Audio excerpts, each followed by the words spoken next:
बिस्मिल्लाहिर्रहमानिर्रहीम। अस्सलाम वालेकुम। सऊदी वजारत हज उम्रा ने कहा कि उम्रा और ज़ियारत की मरहलावार बहाली का आगाज़ अंदरून मुल्क से शहरियों और मुकीम गैर मुल्कियों से किया जाएगा। उम्रा और ज़ियारत के ख्वाहिशमंद अफराद एतमरना एप्लीकेशन से इजाज़तनामा हासिल करेंगे। बहुत सारे लोगों के जहनों में ये सवाल पैदा हो रहा है कि ये एप्लीकेशन कहाँ से मिलेगी और कब से शुरू किया जाएगा और इसका तरीक़ाकार क्या है। इसके बारे में सऊदी वजारत हज उम्रा ने ख़ुद ही वजाहत कर दी है, जो कि आपसे इस वीडियो के ज़रिए तफसीलात बताई जा रही हैं।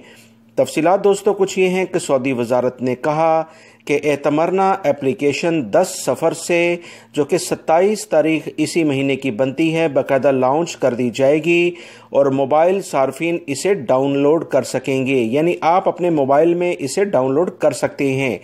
इस एप्लीकेशन के ज़रिए उम्रा या मस्जिद नबवी शरीफ की ज़ियारत के लिए इजाज़तनामा हासिल करने का तरीक़ाकार इसमें बताया गया है, जिसमें सबसे पहले ख़ुद को शनाख्ती कार्ड या अकामा नंबर के ज़रिए रजिस्टर्ड करना होगा।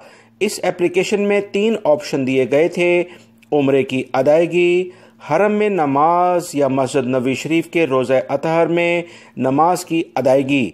इनमें किसी एक ऑप्शन पर आपने क्लिक करना होगा। इसके बाद आप देखेंगे कि सारिफ को सिर्फ इस वक्त का ऑप्शन दिया जाएगा, जिसे पसंद करने के बाद तयशुदा दिन और वक्त पर सारिफ को, यानी कि जो भी आप कस्टमर्स हैं, यानी आप उम्रे के लिए जाना चाह रहे हैं, ज़ियारत के लिए जाना चाह रहे हैं या वैसे ही नमाज पढ़ने के लिए जाना चाहते हैं, इस एप्लीकेशन में दिए गए दिन और टाइम के लिहाज से आपको लाजमी तौर पर मक्कातुल मुकरमा या मदीना मुनव्वरा में कायम किए जाने वाले मराकिज़, जो कि इसमें बताए जाएंगे, वहां पर पहुंचना होगा।